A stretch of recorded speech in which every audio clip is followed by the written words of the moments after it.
ইব্রাহিম নবীকে আল্লাহ পাক বিকালিমাতিন কয়েকটা বিষয় দিয়ে তিনি পরীক্ষা করেছেন,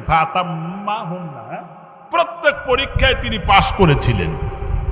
কত বড় বড় পরীক্ষা দেখেন, আগুনে দেওয়া হয়েছিল, কারণ ওদের মূর্তির বিরুদ্ধে কথা বলার কারণে আগুনে দেওয়া হয়েছিল। এই আগুনের কুণ্ডলির মধ্যে যখন তুলে দেওয়া হয়েছে, ইচ্ছা করলে কিন্তু উনি বাঁচার জন্য চেষ্টা করতো, আমাকে দিয়েন না, আমি দাওয়াত দেবো না, আপনাদের পক্ষে আছি, এটা করতে পারত, কিন্তু তা তিনি করলেন না। তিনি আগুনকে অকপটে মেনে নিলেন। কেন? আমিও আল্লাহর সৃষ্টি, আগুনও আল্লাহর সৃষ্টি, আমি তো আল্লাহর কাজ করতেছি, আমাকে দেখাশোনার দায়িত্ব আমার আল্লাহ। সুবহানাল্লাহ বলেন। যেই মাত্র আগুনের মধ্যে তারা দেওয়া হয়েছে, ঈমান ছেড়ে দেয় নাই। আগুনে দেওয়ার পরে আমার মুসলমান ভাইরা, আগুন তো জ্বলছে, এই অবস্থায় জিবরাইল আলাইহিস সালাতু ওয়াস সালাম এসে কানে কানে বলে, ইব্রাহিম আপনি যদি বলেন আমার তো ফেরেশতা, আমি অসংখ্য ফেরেশতা নিয়ে আসবো, তাদের লাগবে না, বরং আমি যদি এখানে দাবড়ি মারি গোটা এরিয়াটা চাপায় ধ্বংস করে দিব, আপনি আমার কাছে সাহায্য চান? ইব্রাহিম আলাইহিস সালাতু ওয়াস সালাম বললেন, না, আমি কোনো মাখলুকের সাহায্য চাই না, আমি খালিকের সাহায্য চাই, আল্লাহর সাহায্য চাই, কারণ আমার অবস্থানটা আমার আল্লাহ পাক দেখতেছেন। সুতরাং ওই আল্লাহর সৃষ্টি আমি, আল্লাহ আমার রক্ষা করবেন। তিনি যখন আল্লাহর উপরে ভরসা করেছিলেন, আল্লাহ রাব্বুল আলামিন আগুনকে নোটিশ জারি করে দিলেন, ইয়া নারু কুনি বারদাও ওয়া সালামান আলা ইব্রাহিম। আল্লাহু আকবার বলেন। আগুন রে ঠান্ডা হয়ে যাও, এমন ঠান্ডা হয়েও না যার কারণে সর্দি হয়ে যায়, ঠান্ডা লাগে এমনটা ঠান্ডা হয়েও না, আবার এমন গরমও হয়ে না তার কষ্ট লাগে, আরামদায়ক হয়ে যাও। কবি বলেছেন, আওয়াজ বিগার হব ইব্রাহিম কা ইমা ফাইদা আকার শক্তি হে এক আন্দাজ গুলিস্তা পয়দা। এখনো যদি তোমরা ইব্রাহিম নবীর মতো যদি ঈমান বানাতে পারো, তাহলে এখনো তোমাদের জন্য ইব্রাহিম নবীর মতোই তো আগুন ফুলের বাগানে পরিণত হয়ে যাবে। সুবহানাল্লাহ বলেন। তাহলে ওই আগুনকে নোটিশ জারি করে দিলেন, খবরদার আমার ইব্রাহিম যেন না পড়ে। আগুনের এত দাহিকা শক্তি আমার ভাইরা। এরপরে নমরুদ ডাক দেয়, বলে আগুন রে তোর কি পাওয়ার নাই, দাহিকা শক্তি নাই যে ইব্রাহিম তো পুড়ে যায় না? আগুনের মধ্যে থেকে আওয়াজ ভেসে আসলো, পাওয়ার আছে না নাই তুই ভিতরে এসে দেখ, কারণ এখানে আমার আল্লাহ রব্বুল আলামিন নিষেধ করেছে তারে পড়াইতে, তাই আমি তো পড়াইতে পারতেছি না, আছে কি নাই ভিতরে এসে দেখ। আগুন যখন নির্বাপিত হয়ে গেলাম, মুসলমান ভাইরা আমার কথাটা ভালো করে বুঝবেন। আগুন নির্বাপিত হওয়ার পরে যখন দেখলো যে আগের চাইতে এখন তার চেহারার সৌন্দর্য আরো বৃদ্ধি হয়েছে, সুবহানাল্লাহ বলেন। 40 দিন পর্যন্ত আগুনের মধ্যে ছিলেন, না খেয়ে তো মারা যাওয়ার কথা, আগুন নাই পোড়াইলো, কিন্তু আগের চাইতে তার চেহারা ফিজিক্যাল স্ট্রাকচারগুলো সব আরো সুন্দর হয়েছে। ডাকদা বললেন, তুমি কি খেয়ে বাঁচলে ওর মধ্যে, বলো দেখি। ডাকদা বললেন, আমি এক আঙ্গুল চুষতাম দুধ বের হতো, আর এক আঙ্গুল চুষতাম মধু বের হতো। এই ব্যবস্থা যিনি করে দিচ্ছেন তিনি কে, জোরে বলেন তো? সেই আল্লাহ এখন আছে না নাই? মুসলমান ভাইরা আমার কথাটা ভালো করে বুঝবেন। ওই আল্লাহ সুবহানাহু ওয়া তাআলা তার নবী ইব্রাহিমকে হত্যা করার জন্য দেখলো যে পারলাম না, এরপরে তার মধ্যে মাঝখানে দাঁড় করায় রেখে যার যার মতো মানুষ পাথর হাতে নিল। এখন তারা পাথর মেরে তার মাথা ফাটায় গিলু বের করে দিবে। আমার মুসলমান ভাইরা ওই মুহূর্তে পাথরগুলো তুলে যখন হাতে নিয়েছে আর বলল, তুমি মূর্তির বিরুদ্ধে আর বলবা না, আমাদের পক্ষে বলো, তাহলে তোমারে মারবো না। তিনি ডাক দেয়া বলেন, আল্লাহর উপরে আমি ভরসা করলাম, আমি তাওহীদ প্রতিষ্ঠা করবই, আমি শিরিক বেদায়েতের বিরুদ্ধে আমি থাকবই। এই কথা বলার সাথে সাথে ওরা পাথর মারা শুরু করলো, বড় বড় পাথর যায়। ইব্রাহিম নবী যেই জায়গায় তারা আছে তার একটু আগেই এক হাত আগেই পাথরগুলো সৈন্যের উপরে ঝুলান্ত, তাকে ইব্রাহিমের গায়ে লাগে নাই। সুবহানাল্লাহ। কারণ আল্লাহ তো নবীকে পাঠান দিয়া একেবারে ওইভাবে বিপদে ফেলা দেয় নাই। আল্লাহর উপরে যারা ভরসা করে, আল্লাহর জিম্মাদারি হলো তাকে রক্ষা করা, ঠিক কিনা? শুধু তাই না প্রিয় মুসলমান ভাইরা, নেন তাহলে তার মাতৃস্নেহ, এরপরে দেশ ত্যাগও করলেন ইসলামের জন্য। এ পরীক্ষাগুলোতে তিনি পাশ করলেন। বয়স হয়েছে 86 বছর। কয় বছর? 86 বছর। এক মতান্তরে আছে 120 বছর। আর স্ত্রীর বয়স 99 বছর। এই বয়সে কি কারো সন্তান হয়? আমাদের এই বন্দা হয়ে যায়, আগেই তো হয়ে যায়। একে তো 86 বছর, কোন কিতাবে লেখা 120 বছর নবীর বয়স, 86টাই ধরলাম। আর স্ত্রীর বয়স তাহলে ওই রকম বৃদ্ধা হয়ে গেছে। তিনি আল্লাহর কাছে দোয়া করলেন, কি দোয়া? রব্বি হাবলি মিনাস সালিহিন, আল্লাহ তুমি আমার একটা নেক সন্তান দাও। তা সুবহানাল্লাহ বললেন না? এখন তো চাওয়ার টাইম নাই। হাদিসের মধ্যে আসছে, স্বামী আর স্ত্রী মিলনের আগে পবিত্রতা অর্জন করে 2 রাকাত নামাজ পড়ে যদি সে মিলনে যায়, প্রতিটা মিলনের বিনিময়ে আল্লাহ তাআলা একটা উট কোরবানির সওয়াব তার আমলনামায় দিয়ে দেয়। সুবহানাল্লাহ, চিন্তা করছেন? কিন্তু পাক পবিত্রতা কোথায়? ওযুই জানে না অনেক মানুষ, ঠিক না? গোসলের যে ফরজ, কিভাবে গোসল করতে হয়, এক পশম যদি ভেজা থাকে, তার ফরজ গোসল, সে গোসল হইল না, তার কোনো ইবাদতও কবুল হবে না। এইটাও তো মানুষ জানে না। ওযুর সুন্নত কয়টা এটাও জানে না। ওযু একটা মানুষের ঈমান ভেঙে যায়। ওযু যেমন ভেঙে যায়, নামাজ ভঙ্গের কারণ 19টা, তাই না হুজুর? তার মধ্যে এক নম্বরই হলো এই নামাজের মধ্যে অশুদ্ধ পড়া। কোরআন তেলাওয়াত যদি অশুদ্ধ হয় তাহলে নামাজ ভেঙে যাবে। এগুলো কিছু মানুষ জানলেও ঈমান ভেঙে যায় 10 কারণে, এটা আবার মানুষ জানে না। তার মানে একটা মুসলিম হিসাবে আমাকে এগুলো জানতে হবে। আমার ধারণা ম্যাক্সিমাম মানুষ ধরলে পারে লেটার নিয়ে ফেল করবে, এতে সন্দেহের অবকাশ নাই। কথা ঠিক কিনা? তাহলে আমি মুসলমান, বড় বড় করে কথা বলি, কিন্তু আমি তো আমার ধর্মের কিছুই জানি না। এর কৃষ্টি, তাহাজিব, তামাদ্দুন, শিষ্টাচার, সভ্যতা এগুলো কি আমি কিচ্ছু জানি না। খুব দুঃখ পাই, ব্যথা লাগে মনের মধ্যে। নামাজ পড়াই প্রায় 30 বছর হইল, এখনো অনেক মানুষ দাঁড়ানো ঠিক হয় না। অনেক মানুষ এখনো সূরা ফাতিহা ঠিক হয় না। অনেক মানুষ আছে যে আত্মা হেতু ভালো বলতে পারে না। এরকম আছে না মুসল্লিরা? আমরা 3 বার পড়ার আগেই, আমরা 2 রাকাত পড়ার আগে 6 রাকাত হয়ে যায় অনেকে, মানে আমাদের চেয়ে মুখ চালু। এরকম লোক আছে না? নাই? তার মানে কিচ্ছু জানে না। এখনকার মানুষ 4টে সূরা সহি করে পড়া, হুজুর রেখেও পড়া লাগবে না। মোবাইলে আপনি বের করেন, কোরআন তেলাওয়াতের আসর বের করেন, এখানে অক্ষর এইভাবে হাতে কলমে শিক্ষা দিতেছে। ইচ্ছা করলে এটা পারেন, কিন্তু এখানে আপনি সময় দিবেন না। ফেসবুকে সময় দিবেন, ইউটিউবে আপনি সময় দিলেন, রাত ভর আপনি ফেসবুক দেখলেন, হাবিজাবি দেখলেন, বাজে জিনিস দেখলেন। বিশ্বাস করেন যে এই জিনিসটা বেহায়াপনা।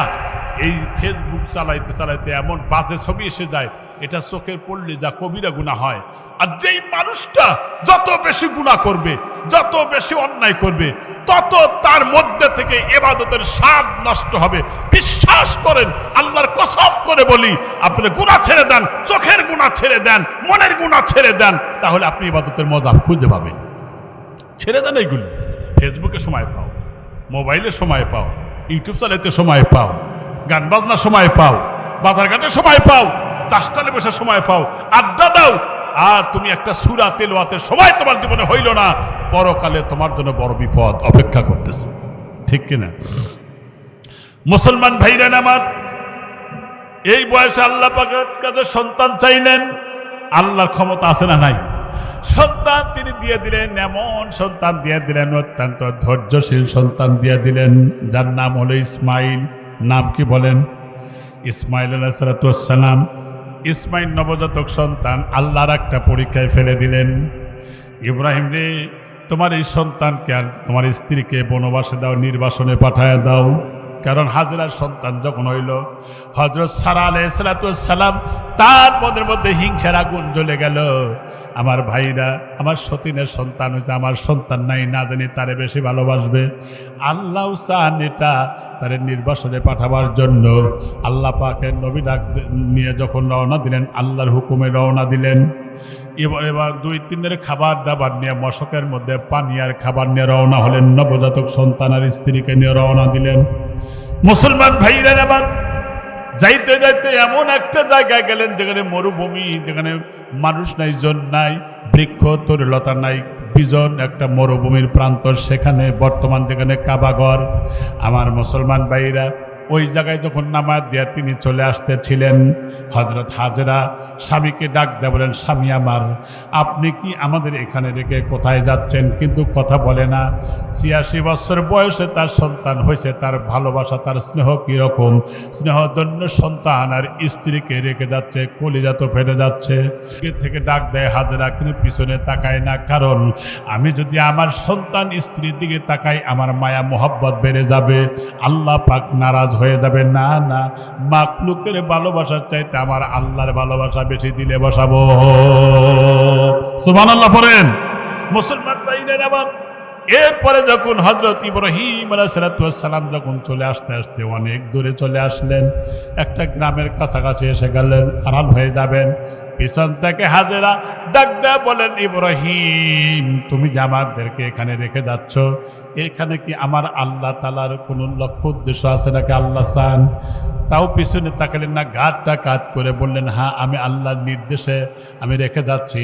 ওই সময় হযরত হাজেরা মুস্কি হাসি দিয়া বললেন, তাহলে আল্লাহ যদি এটা চান তাহলে আমার আল্লাহ আমারে বরবাদ করবেন না। সুবহানাল্লাহ বলেন। কি ধৈর্যশীলা স্ত্রী! আল্লাহ যদি চান তাহলে আমাকে বরবাদ করবেন না, ধ্বংস করবেন না। সুবহানাল্লাহ পড়েন। আমার আল্লাহ ধ্বংস করবেন না, জান আমি ধৈর্য ধারণ করলাম। আমার ভাইরা, আমার বাবাজিরা, একদিন এই সন্তানকে বহুদিন পরে আমার ভাইরা, আমার বাবাজিরা, যেই সময় সন্তানের বয়স পরিণত বয়স হয়েছে, আমার বাইরে এখানে ইতিহাস লম্বা আছে, কিভাবে বাণিজ্য কাফেলা আসে, কিভাবে খেজুর খাওয়ার পরে সেখানে গাছ লাগায়, কিভাবে খেজুর গাছ হয়, কিভাবে এলাকা গড়ে ওঠে, কিভাবে কাবাঘর নির্মাণ হয়। বড় লম্বা ইতিহাস, দুই তিন দিন বললেও শেষ হবে না। ঘটনাগুলো এত লম্বা, সেগুলো বলার জন্য আমি নিচ্ছি না, মূল কথাটা আমি নিচ্ছি এভাবে। আমার ভাইরা, বয়স যখন ৮ থেকে ১৩ বছর হয়ে গেল, হযরত ইব্রাহিম আলাইহিস সালাম যখন চলে আসলেন, আমার ভাইরা, ইব্রাহিম আলাইহিস সালামকে দেখেছেন হযরত ইসমাইল। কয়, বাবা তোমার নাম কি? কয়, ইসমাইল। কয়, সুন্দর নাম তো তোমার। নবী তো চিনতে পেরেছে। এরপরে ইব্রাহিম নবীর চেহারার দিকে ইসমাইল তাকায় আছে, হায় হায়। এই দৃশ্যটা দেখে ঘরের মধ্যে গিয়ে মা হাজেরাকে ডাক দেয়, বলে, মা গো, ও আমার মা, আমি বাইরে দেখলাম একটা দৃশ্য। কয়, কি? আপনি যে ঘরের মধ্যে একটা জামা ঝুলায় রেখেছেন, বড় জামা। মানে ইব্রাহিম নবী যখন চলে আসতেছিলেন, হাজেরা বলেছিলেন, স্বামী আমার, আপনি আপনার একটা জামাটা দেন, আপনার জামাটা ঘরের মধ্যে ঝুলায় রাখবো, ওই জামার দিকে তাকায় থাকবো, আমি ভালোবাসা নিব, জামাকে আমি চুমো ধরবো, বুকে ধরবো, আমি ওখান থেকে স্বামী আপনার গন্ধ নিব, ভালোবাসা নিব। তো ঘরের মধ্যে যেই ধরনের জামা রেখেছেন সেই ধরনের জামা গায়ে দিয়ে একজন মুরব্বী, খুব ভদ্র, আমার নামও জিজ্ঞাসা করে। প্রিয় মুসলমান ভাইরা, আমার বাবাজিরা, কয় তাই? কয়, হ্যাঁ। আড়াল থেকে তিনি দেখলেন যে হ্যাঁ, এটাই তো আমার স্বামী। মুসলমান ভাইরা, এই কথা বলার আগে আর একটা কথা বলে নেই। ওই যে ইব্রাহিম আলাইহিস সালাম নবজাতক সন্তান স্ত্রীকে রেখে যখন গ্রামের আড়াল হয়ে গেলেন, ওই মুহূর্তে তার দিলটা ফেটে যাচ্ছে। আমার এই বুড়া বয়সের সন্তান হয়েছিল, তাও রেখে যাচ্ছি এই বিজন মরুভূমি, যেখানে সাহায্য করা কেউ নাই। ওই সময় তিনি আল্লাহর কাছে দোয়া করতেছেন, রব্বানা ইন্নী আসকানতু মিন যুররিয়াতি বিগাইরি যি যারইন ইনদা বাইতিকাল মুহাররম। আল্লাহু আকবার। তিনি আল্লাহর কাছে দোয়া করতেছেন, রব্বুল আলামিন, আমার স্ত্রী, আমার সন্তানকে তোমার জিম্মায় রেখে গেলাম। আল্লাহ তাআলা তার প্রতি মানুষের ভালোবাসা দিও, আবার যোগ্য জায়গা বানা দিও, ফল ফ্রুটের ব্যবস্থা করে দিও। নবী দোয়া করেছিলেন। এদিকে যখন 2 দিনের মধ্যে তার খাবার দাবার পানি সব শেষ হয়ে গেল, খাবারের কিছুই নাই, হযরত হাজেরার বুকের দুধ শুকিয়ে গেল, সন্তান আর দুধ পায় না। এমন সময় দূরে তাকায় দেখ, সাফা মারোয়া পাহাড় থেকে দাঁড়ায় দেখলো ওই যে মারোয়ার দিকে পানি দেখা যায়। দৌড়া সন্তানকে রেখে দৌড়া গেলেন মারোয়া পাহাড়ে। না না, সেখানে পানি নাই, মরিচিকার মতো দেখা যায়। ওখান থেকে আবার চলে আসেন সাফার দিকে, আবার মারোয়ার দিকে। 1 বার না 2 বার না, হাজেরা 7 বার পর্যন্ত দৌড়াছিলেন। যে স্মৃতিটা ধরে রাখার জন্য এখন গোটা পৃথিবীতে যত মানুষ হজে যাবে, ওমরায় যাবে, তাদের মধ্যে এই আমলটা হাজেরা স্মৃতিতে রাখবে। 7 বার দৌড়াদৌড়ি করা, এটাও আহকাম, ঠিক কিনা জোরে বলেন। আমার মুসলমান ভাইরা রে, অবশেষে সন্তান মনে হয় মারা যাচ্ছে, এই অবস্থা মনে করে কাছে আসলো। এরপরে কে যেন ডাক দেয়, হাজেরা বলে। হাজেরা থমকে দাঁড়ালো, এখানে তো কেউ নাই, ডাক দেয় কে? দ্বিতীয়বার আওয়াজ পড়ার পরে বললেন, কে ডাকতেছ? আমার সামনে আসো। শুধুমাত্র আওয়াজ দিতেছ, আমার সামনে কেন আসো না? ওই মুহূর্তে ডাক দেয় বললেন, তোমার সন্তানের পায়ের দিকে নজর করো। আমি এবার নজর করে দেখলাম সন্তানের পায়ের গোড়ালি থেকে পানি ঝর্ণার মতো বের হচ্ছে। সুবহানাল্লাহ পড়েন। আমার মুসলমান ভাইরা আমার কাছে গেলেন, পানি ঝর্ণার মতো বের হচ্ছে। এরপরে ডাক দিয়ে বললেন, আমি জিবরাইল আমিন, আমার পদাঘাতের কারণে এখানে পানি বের হয়েছে, এই পানি কিন্তু বন্ধ হবে না। হাজেরা তখন চতুর্দিকে পাথর দিয়ে বাদ দিলেন। তারপরে যখন পানি উঠতেই থাকে বললেন, বলো জম জম জম জম, মানে থেমে যাও, থেমে যাও। পানিটা যখন থেমে গেল আমার ভাইরা, এই পানি যেখানে জিবরাইল ফেরেশতার পায়ের গোড়ালি লেগেছে, ইসমাইল নবীর পায়ের গোড়ালি যেখানে লেগেছে, আমার ভাইরা কিয়ামত পর্যন্ত পৃথিবীর যত মানুষ আছে প্রতিদিন যদি তুলে পান করে খায়, বাড়িতে নিয়ে আসে, আর ওর মধ্যে আল্লাহ পাক এত বরকত দিয়েছে যার কারণে কোনোদিন ওই পানি কমবে না। আল্লাহু আকবার। আমার মুসলমান ভাইরা, আমার বাবাজিরা, যেই জমজমের কূপের পানি আনা হয়, আমার মুসলমান খুব ভালো করে বোঝেন। তাহলে এই সন্তানকে, নবজাতক সন্তান আর স্ত্রীকে নির্বাসনে পাঠানো, এটাও কিন্তু পরীক্ষায় পাশ করেছেন, ঠিক কিনা? আর একটা পরীক্ষা ছিল, 13 বছর বয়স হওয়ার পরে নিজের স্ত্রীকে ডাক দেয়, বলেন, বিবিরে চলো, যা বিবিরে তোমার সন্তানকে সাজায় দাও, একটু বাইরে নিয়ে আসি, বাইরে বেড়ায় নিয়ে আসি, একটু মিনা ময়দানে নিয়ে যেতে চাই। আমার ভাইরা, মা তো সহ্য করতে পারবে না, এই জন্য একটু কৌশল অবলম্বন করলেন। এরপরে যখন সাজায় গুজায় দিল, কিন্তু ইব্রাহিম নবী তার আড়ালের মধ্যে এক গুচ্ছ রসিন ছিল, আবার আড়ালে ছুরিও ছিল। আমার মুসলমান ভাইরা, আব্বা ইব্রাহিম আগে গেছে, হযরত ইসমাইল পিছনে পড়ে গেছে। ওই মুহূর্তে শয়তান এসে তারা ধোকা দিচ্ছে, এই ইসমাইল তুমি কি জানো তুমি কোন জায়গায় যাইতেছো? তোমার বাবা তোমার জব করবে। কয়, দূর বেটা, বাবা কোনদিন সন্তানকে জব করতে চায়? কয়, তোমার আল্লাহ চাইছে তোমার বাবার কাছে। ইব্রাহিম নবী ডাক দা বলে, তাহলে আমার আল্লাহ গোটা পৃথিবীর অসংখ্য মানুষের মধ্যে কাউকে যদি পছন্দ না করে, আমাকে যদি পছন্দ করে আমার আল্লাহ চায়, তাহলে আমার চাইতে বড় সৌভাগ্যশালী আর কেউ হতে পারে না। আল্লাহু আকবার বলেন। যেমন বাবা তেমন বেটা, বাপকা বেটা সিপাহিকা করে একটা কথা আছে না আমার ভাইরা? শুধু তাই না, ওখানে যখন পারল না, তখন মায়ের কাছেও তখন বলছো, দূর শয়তান, দূর হয়ে যা। আমার সন্তানকে যদি আল্লাহ চেয়ে থাকে, আমার এক ইসমাইল কেন 1000টা ইসমাইল থাকলেও আল্লাহর জন্য কোরবানি দিতে আমি প্রস্তুত হয়ে আছি। সুবহানাল্লাহ পড়ে। কারে কয় দেখেন, নিয়ে যাচ্ছে নিজে মিনার ময়দানে নিয়ে বলতেছে, নিজের আব্বা হয়ে সন্তানকে বলতেছে, কি বলতেছে? ইয়া বুনাইয়া, ইয়া বুনাইয়া ইন্নী আরা ফিল মানাম, আমার সন্তান ইসমাইল, আমি স্বপ্নে দেখেছি, আন্নী আযবাহুক, আমি তোমাকে জবহ করতেছি। ফানজুর মাযা তারা, এই ব্যাপারে তোমার অভিমত কি? তাহলে বাবা বলতেছে, আমি স্বপ্ন দেখেছি। সন্তান তো জানে নবীর স্বপ্ন ওহী সমতুল্য, আমাদের স্বপ্ন তো স্বপ্ন না। রাইতে স্বপ্ন দেখি যে আল্লাহ আকাশ ফাঁকা হয়ে খালি টাকা আসতেছে, ঝাঁকা টাকা গড়তর বোঝাই করে দেখি, সব বোঝাই হয়ে গেছে, চেতন পায় দেখি একটাও নাই। কিন্তু নবীরা চোখ বন্ধ করে ঘুমাইলেও তাদের অন্তর খোলা থাকে। প্রিয় মুসলমান ভাইরা, তাদের স্বপ্ন হলো ওহী। সন্তান ডাকতে বলতেছে, দেখেন সন্তানকে বলতেছে, আমি তোমার জব করতেছি, এটা আমি স্বপ্নে দেখেছি। আর তখন ইসমাইল বলছেন, ইয়া আবাতি ফাআল মা তুমার সাতাজিদুনি ইনশাআল্লাহু মিনাস সাবিরিন। বাবা, আল্লাহ যা আপনাকে আদেশ করেছেন তা পালন করুন। সুবহানাল্লাহ বললেন না? আমি ওই তো দৌড় দিয়ে ছুটে গেলাম না, আল্লাহ যে আমাকে জব করবে, দে দৌড় এখান থেকে। আর সন্তান 13 বছরের সন্তান ডাক দেয়, কয় কি? ইয়া আবাতি ফাআল মা তুমার সাতাজিদুনি ইনশাআল্লাহু মিনাস সাবিরিন। হে বাবা, আপনাকে যে আদেশ করা হয়েছে তা আপনি পালন করুন, এ ব্যাপারে আমাকে ধৈর্যশীলদের মধ্যে পাবেন। সুবহানাল্লাহ পড়েন। আয় হায় কি সন্তান!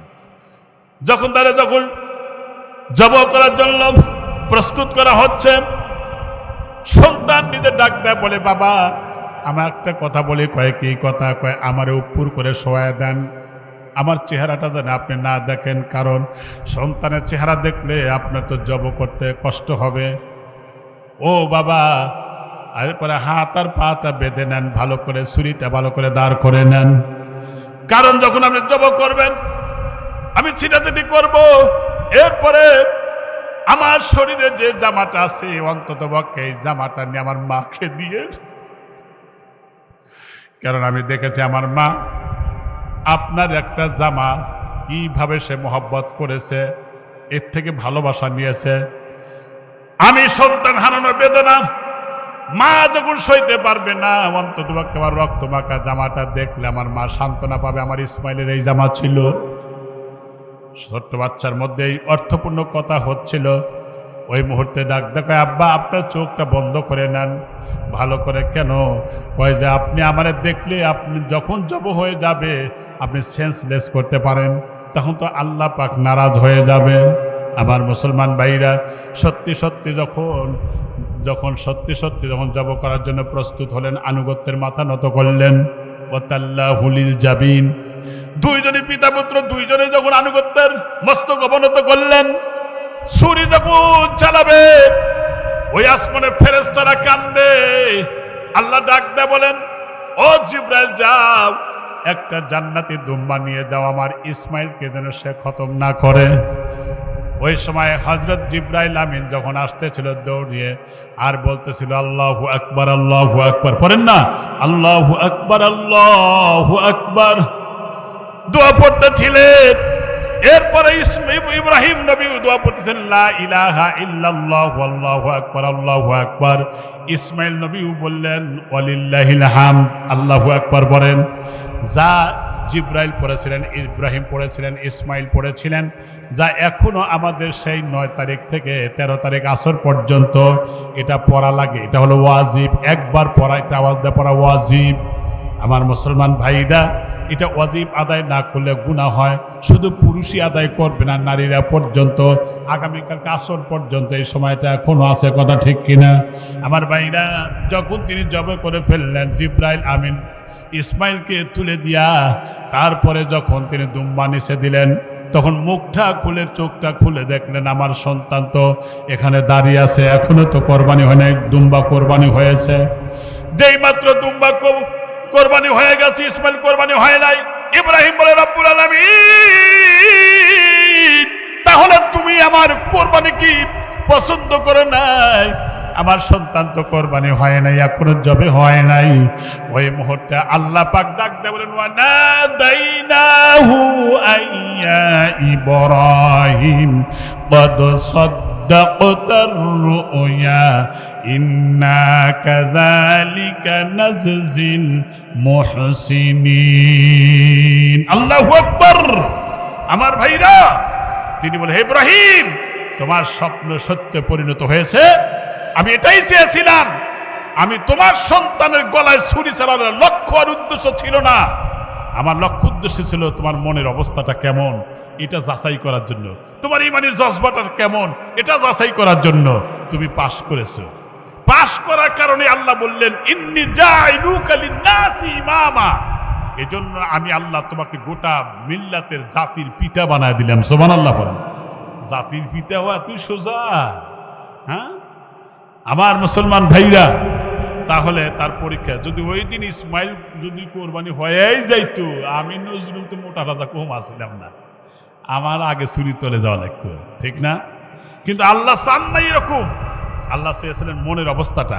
তাই লাই ইয়ানালাল্লাহ লুহুমুহা ওয়ালা দিমাউহা ওয়ালাকিন ইয়ানালুহু তাকওয়া মিনকুম। আল্লাহর কাছে কোরবানির গোশত, রক্ত এগুলো কিচ্ছু পৌঁছে না, এটা চায় না, উনি খানও না। উনি যেটা দেখেন সেটা হলো কুলুবিকুম, তার অন্তর, তার ইমানি জজবা তার ইমানি চেতনা কতটুকু আছে, আমাকে মানার যোগ্যতা কতটুকু আছে, এটাই পরীক্ষা করার জন্য তিনি নিয়েছিলেন। আমার মুসলমান ভাইরা, এই কোরবানি যে আমরা করলাম, পশুর গলায় ছুরি চালাইলাম, মূলত উদ্দেশ্য এটা নয়। তাহলে পশুর গলায় ছুরি চালাইছি, আমার আপনার ভিতরে পশুত্ব আছে। যেমন আমরা মিথ্যা কথা বলি, এটা পশুত্ব।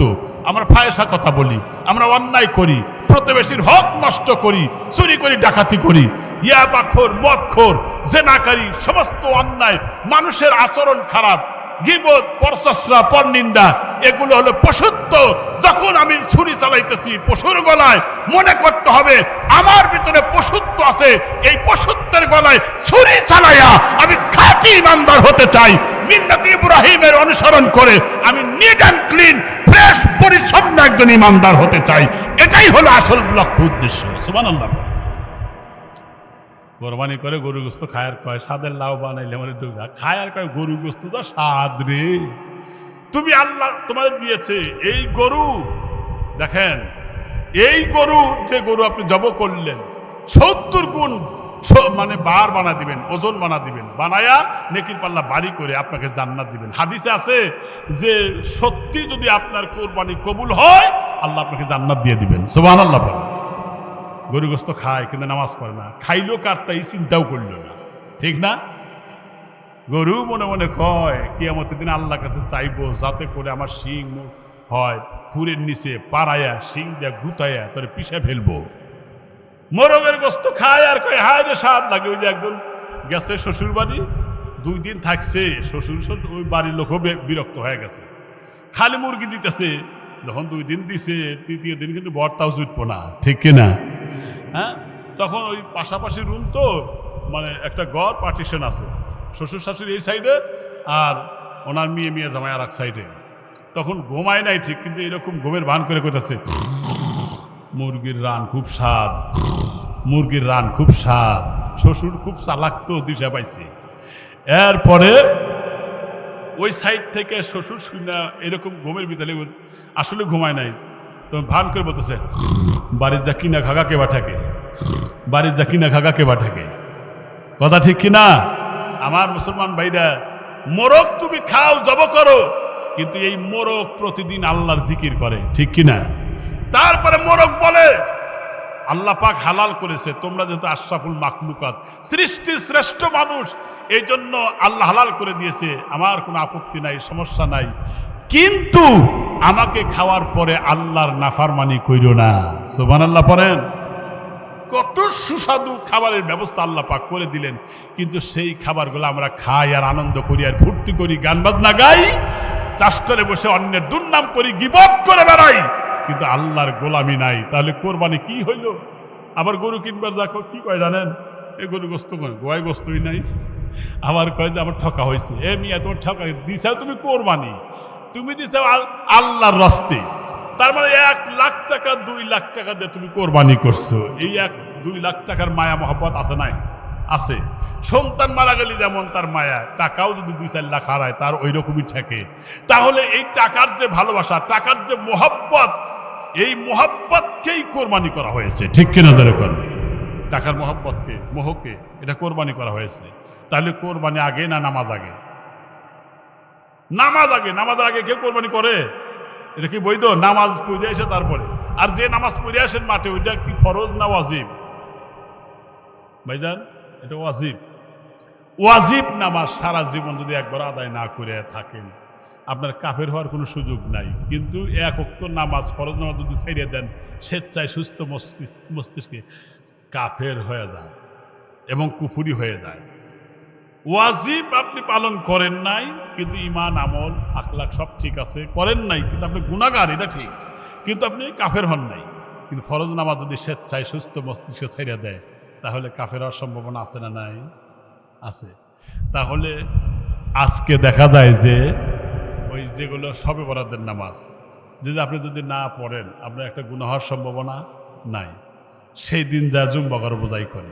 ওয়াজিব নামাজে মাঠে যায় পুরাপুরি, যারা জীবনে নামাজ পড়ে না তারাও যায়, কিন্তু ফরজ নামাজের খবর মনে করেন যে নিজে ন্যাংটা হয়ে লুঙ্গি দিয়ে পাগড়ি বানায় নামাজ পড়ার মতো হয়েছে। মানে ফরজ বাদ দিয়ে নফল টানাটানি শুরু হয়েছে। কথা ঠিক কিনা? এজন্য আল্লাহ বলছেন ফাসল্লি লিরাব্বিকা ওয়ানহার, আগে তোমার প্রভুর নামে নামাজ পড়ো, তারপরে কোরবানি করো। ইন্না সলাতি ওয়া নুসুকি, আগে নামাজ তারপরে কোরবানি। যার নামাজ নাই তার কোরবানি সোজা হিসেবে, হাদিস কোরআনের কথা এগুলো। এদের আমি অনুরোধ করব আমরা এর থেকে শিক্ষা নিয়ে আল্লাহ পাক যেন আমাদেরকে আখেরাত মুখে আমল করার তৌফিক দেন, বলি আমিন। এত বাদ খারাই আল্লাহ, কয়টা বুঝতে 11:30 বাজে। আর আমি একটা হাদিস বলেই আমি শেষ করবো ইনশাল্লাহ। মা বোনরা মনে হয় পর্দার আড়ালে আছে, তাই না? একটা হাদিস বলতে চাই, স্ত্রীর সাথে স্বামীর করণীয়, স্ত্রীর সাথে স্বামীর করণীয়। স্ত্রীর সাথে করণীয়টা কি? স্ত্রীর সাথে করণীয় 10টি সুন্নত আছে। এই 5 মিনিট মধ্যে শেষ করার চেষ্টা করছি ইনশাল্লাহ। কয়টা সুন্নত? 10টা। 1 নম্বর, স্ত্রীর ব্যবহৃত গ্লাস থেকে পানি পান করা, এটা সুন্নত। স্বামী যেই গ্লাসে পানি পান করেছে বা স্ত্রী যেই গ্লাসে পানি পান করছে, স্বামী সেই গ্লাসেই পানি পান করা, এটাও সুন্নত। আম্মাজান আয়েশা সিদ্দিকা রাদিয়াল্লাহু তাআলা আনহা, তিনি যেই গ্লাসে পানি পান করতেন, যেই জায়গায় ঠোঁট লাগাতেন, আল্লাহ রসুল ও জায়গায় ঠোঁট লাগায় পানি পান করেছেন। এটা মুহাব্বতের জন্য। সুবহানাল্লাহ পড়েন। আল্লাহ রসুল বলেন, আয়েশা সিদ্দিকা যখন ওই হাড্ডি চিবিয়ে চিবিয়ে যখন রাখতেন, ওই হাড্ডিটা তুলে আল্লাহ রসুল আবার চিবোচ্ছিলেন। তাহলে স্ত্রীর স্বামীর প্রতি একটা দুর্বলতার জায়গায় আঘাত করল, স্বামী স্ত্রীর মধ্যে আরো মোহাব্বত বেড়ে গেল। তাহলে ইসলামে এটাই চায়, যে ঘরে স্বামী স্ত্রী মোহাব্বত আছে সে ঘরটা আল্লাহর একটা জান্নাতের একটা অংশ। যে ঘরে মোহাব্বত নাই, জাহান্নামের একটা খণ্ড। যার স্ত্রী মেজাজি সেই বোঝে কেবা ঠেকে, ঠিক না? না আপনার কোনটা ভালো আছে? 2 নম্বর, স্ত্রীর হাতে চুল আশ্রয় দেওয়া সুন্নত। দিচ্ছেন কোন দিন?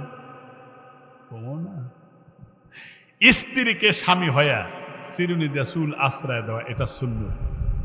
আল্লাহ রসুল এটা করে দিয়েছিলেন। তাহলে আপনি যদি একটা সুন্নত আদায় করেন, তাহলে রসুল একটা সুন্নত জেন্দা হয়ে গেল। এটা লজ্জা শরমের তো কিচ্ছু নাই, ঠিক না? 3 নম্বর, একসাথে স্বামী স্ত্রী গোসল করা সুন্নত। এটা হাদিস আছে, হাদিস কিন্তু একসাথে স্বামী স্ত্রী গোসল করবেন, মাঝে মধ্যে করবেন, বাড়িতে আছে করবেন। হয়তো আপনাকে ওই গোসলে দিল, আপনি গোসলে দিলেন, মনে করেন আমি স্বামী, খেলে আমাকেই সব কাম করে দেন। দৈনিক আপনাকে মশারি টানায় দেয়, হেও তো মানুষ। আপনি একদিন স্ত্রীকে মশারি টানায় দেন, তারও তো শরীর খারাপ হইতে পারে, ঠিক না? কাতলে মাথা কাতল আনছেন, মাথা দিছে আপনাকে, খাইছেন, অনেকদিন পর আবার আনছে, সাওয়ালেক দিছে, তারপরে মেয়েক দিছে, আবার আপনাকে দিছে। আপনি একবারও জিজ্ঞেস করলেন না, বিবিরে আজকে তুমি খাও, তাহলে আপনি ভালো আচরণ করলেন না। বরং আপনি নিজে তাকে দিবেন, তাকে খাওয়াবেন। দুধের স্বাদ যেমন আপনার ভালো লাগে, আপনার বড় সেই ভালো লাগারই কথা, এবং তার খোঁজ খবর নেওয়া, এটা সুন্নত। সুবহানাল্লাহ পড়েন। 4 নম্বর, স্ত্রীর প্রশংসা করা সুন্নত। আর একটা কথা জানা দেই, স্ত্রী রাত্রি আপনি যে ব্যবহারগুলো করেছেন স্বামী স্ত্রীর, এটা অন্যের কাছে প্রকাশ করে দেওয়া হারাম। নিজের গোপনীয় স্বামী স্ত্রীর মধ্যে যা হয়েছে এটা মানুষের কাছে বলবেন না, বরং প্রশংসা করতে পারেন। 5 নম্বর হলো মাঝে মধ্যে স্ত্রীকে নিয়ে বিনোদন করা, খেলাধুলা করা। আম্মাজান আয়েশা একবার নবীজির সাথে এরকম ছোটবেলায় যখন বিয়ে করেছিলেন, আমার ভাইরা, তিনি রসুলের সঙ্গে খেলাধুলা করতেন, দৌড়ে পাল্লা ধরতেন। এগুলো অনেক ইতিহাস আছে, হাদিস আছে, এটা বলার টাইম নাই, বলবো না এখন। দৌড়ে পাল্লা ধরতেন, চিত্ত বিনোদন দিতেন, আনন্দ দিতেন, এটাও সুন্নত। 6 নম্বর, স্ত্রী মুখে খাবার খাওয়ানো। কোন স্বামী যদি স্ত্রীকে 1 লোকমা খানা খাওয়ায় দেয়, আর স্ত্রীও যদি স্বামীকে 1 লোকমা খানা খাওয়ায় দেয়, 1 লোকমা খানার বিনিময়ে আল্লাহ তাআলা 1000 করে নেকি দুইজনে আমল নামায় দিয়ে দেন। এই জন্য ইস্তেমাই একসাথে খাবেন, মাঝে মধ্যে একসাথে খাবেন। আর একটা সুন্নত হলো, আল্লাহ রসুল এটা করেছিলেন, যেমন আল্লাহ রসুলের উরুর উপরে, পায়ের উপরে, যেটাকে আমরা খাস বাংলায় থোড়া বলি, এর উপরে আয়েশা সিদ্দিকার মাথা ছিল। আল্লাহ রসুল তখন মাথা চুলের মধ্যে আঙ্গুল দিয়ে, মানে তাকে একটু অসুস্থ বোধ করছিলেন, তা মেসেজ করে দিচ্ছিলেন। তো আপনার স্ত্রীকে আপনার উরুর উপরে নিয়ে আপনি এরকম করবেন, এটাও সুন্নত আদায় হবে। সুবহানাল্লাহ পড়েন। স্ত্রীর মুখে খাবার খাওয়াবেন, স্ত্রীকে নিয়ে মাঝে মধ্যে বেড়াইতে যাওয়া, এটা সুন্নাত। খালি ঘরের মধ্যে একবারে ধরে রাখা, তারও তো মন চায় স্বামীকে নিয়ে একটু বেড়াই, তাই বলে বেড়াতে পারলে আবার সিনেমানে যায় না, ভালো জায়গায় দেন, আত্মীয় স্বজনের বাড়ি যায়, নিয়ে যায় ইনশাল্লাহ। এরপরে সুন্দর নামে ডাকা, স্ত্রীর নাম ধরে ডাকা সুন্নত, নাম ধরে ডাকা সুন্নত।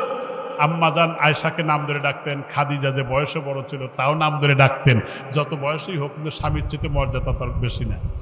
এরপরে স্ত্রী কোলে মাথা রেখে কোরআন তেলাওয়াত করা, এটাও সুন্নত। সুবহানাল্লাহ পড়েন। তাহলে এই সুন্নতগুলো যদি আপনার মধ্যে থাকে, তাহলে আমাদের ঘরে সত্যিকার অর্থেই আমাদের ঘরে শান্তি নাজিল হবে। কারণ যে ঘরে সুন্নত হয় সে ঘরে আল্লাহর রহমত হয়। অসুস্থ স্ত্রী সেবা করলে, বদর যুদ্ধে যোগদান করেছিল যারা সাহাবীরা, অসুস্থ স্ত্রীর সেবা করলে তাহলে বদরের যুদ্ধে যোগদানের সমপরিমাণ সোয়াব আল্লাহ ওই স্বামীর আমলনামায় দিয়ে দিবেন। সুবহানাল্লাহ।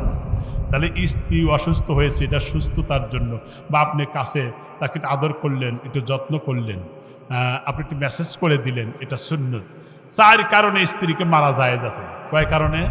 4 কারণে। 1, স্বামী যদি স্ত্রীকে বলে একটু সাজগোজ করো, ওই যে বিয়ের রাত্রে যে আগুনে শাড়ি পরছিলে, ওই শাড়িটা পরে তো দারুণ মানায়, তুমি ওই রকম করে আজকে শাড়িটা পরো। বউ কয় যে বুড়ার ফসি দেহা বাসি না।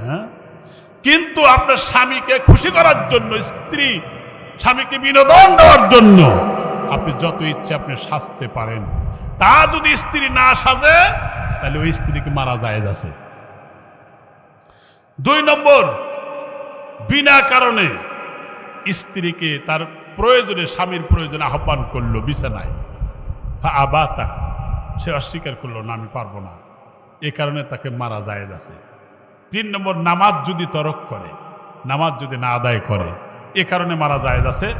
4 নম্বর, স্বামীর অনুমতি ছাড়া ঘর থেকে বের যদি হয়, এখানে ওখানে যদি যায়, তাহলে ওই স্ত্রীকে মারা জায়েজ। তাই খড়ি দিয়ে মাইরেন না, বাজ মেসোয়াক দিয়ে মাইরেন, তাও আবার কাইটে জানি ফুলে মুলে না যায়, হ্যাঁ আধাত হইতে হবে। তাহলে বাড়িতে যদি ফুল আর নাই যায়, তাহলে আবার রাগ করে কোয়েন না, মেসোয়াক চোক্কা করে পেটে মামুক গাও, যা থাকে কপালে দেওয়া হবে সকালে, তা জানি আবার করেন না, তাহলে খুলে ধাই হয়ে যাবেন।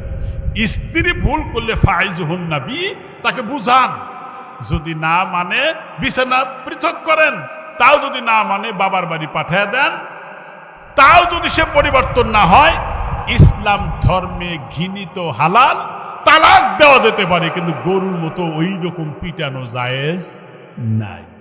অনেকে বউ মানে যা পায় তাই দিয়ে মারে, কেন? এটা ভালোবাসার জিনিস, বউকে ভালোবাসার জিনিস। আপনার যেমন রাগ আছে তারও আছে, এই জন্য স্বামী স্ত্রী দুইজনের মধ্যে যাতে সুন্দর আচরণ হয়, সুন্দর ব্যবহার হয়, তাহলে সেই ঘরটা রহমত দিয়ে পরিপূর্ণতা পায়। আল্লাহ পাক আমি যা আলোচনা করলাম এর আলোকে আমাদের সকলকে আমল করার তৌফিক দান করেন, জোরে বলে আমিন। আল্লাহুম্মা সাল্লি আলা মুহাম্মাদিন ওয়া আলা আলি মুহাম্মাদ কামা সাল্লাইতা আলা ইব্রাহিম ওয়া আলা আলি ইব্রাহিম ইন্নাকা হামিদুম মাজিদ। اللهم بارك على محمد وعلى آل محمد كما باركت